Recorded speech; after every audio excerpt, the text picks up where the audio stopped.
கைலாயமலை பனி சூழ்ந்த அழகான மலை. மெதுவாக வீசும் குளிர்ந்த காற்று. அந்த அமைதியில் சிவபெருமான் தியானத்தில் இருக்கிறார்.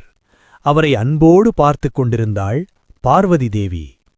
இன்று என் கணவருக்கு சந்தோஷமாயிருக்கணும் என்று மனசுக்குள் நினைத்தாள். அப்போது நந்தி மெதுவாக வந்து சொன்னான், அம்மையே, சிவபெருமான் தியானத்திலிருக்கும்போது பால் பாயாசம் அர்ப்பணிச்சா அவருக்கு ரொம்ப பிடிக்கும். அதை கேட்டதும் பார்வதி தேவி சிரித்தாள். அப்படியா நந்தி? அப்போ இன்று சிவனுக்காக நான் ரொம்ப சுவையான பால் பாயாசம் செய்கிறேன். அம்மையார் புனிதமான பாறை எடுத்தாள்.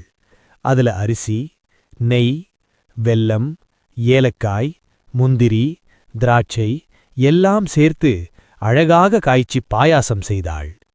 அந்த பாயாசத்தின் மணம் கைலாயம் முழுக்க பரவிச்சு. தேவர்கள் எல்லாரும் அந்த மணத்தை உணர்ந்தார்கள். இது அம்மையார் செய்த பாயாசம்தான் என்று மகிழ்ந்தார்கள்.